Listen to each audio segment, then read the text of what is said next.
problem with Deadcon is the characters. They're all obnoxious. None of them are nice. They're all YouTube vlogger type people who are over elaborate with their false lives. You know, they big up for the cameras, and then when the camera's not there, they're obnoxious people that you just don't like, you can't sympathise with, you don't want to emphasise with, and to be honest, you don't really care if they survive or not, because they are just horrible, vague, kind of shapeless people that you just don't like. But the basic story is all about this hotel. You have this room that nobody's been in years. It sounds familiar, doesn't it? Because it kind of is a little bit. There was a tragedy in there several years prior. But we have this Insta blogger who puts up a big fight, who demands to get a room, and they're given this room where they're going to get their comeuppance. They're going to get their just desserts in various ways, because they're there for a convention of bloggers, and spending time in this room, they start to get warped. There is ghostly apparitions throughout it. No employee wants to go near this room at all because it obviously has a reputation. And that's basic setup of the movie.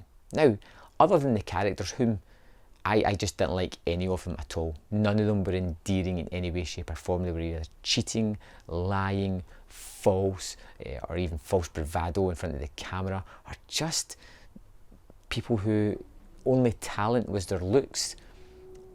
I just didn't like them. But then you have the atmosphere, you have some of the ghostly apparitions that are kind of fun.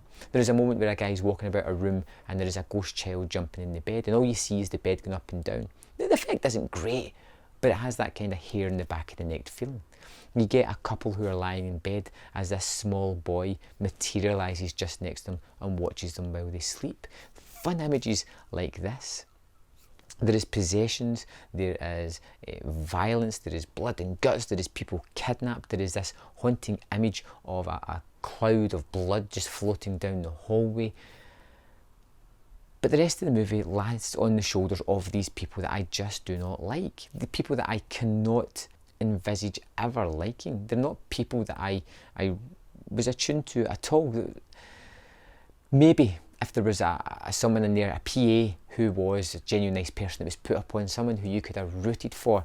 But in this movie, in this Deadcon movie, I found myself rooting for the ghost more than anything. I was hoping that they were going to take this person out and that person out, and generally they do, and it was fun. There is some spooky moments as well where you feel as if certain people are in danger. Nobody feels safe. It's one of the good things about the movie and part of the atmosphere. Anybody could be a victim. There is these kids that are running up and down the hall, chapping the doors, and you know that sooner or later that door is going to creak open and one of these kids could be the ghost's next meal. There is a terrifically fantastic death near the end involving a mobile phone that I hadn't seen done before, and I thought it was terrifically well staged and done. Again, we have another movie that's just split me right down the middle. I hated the characters.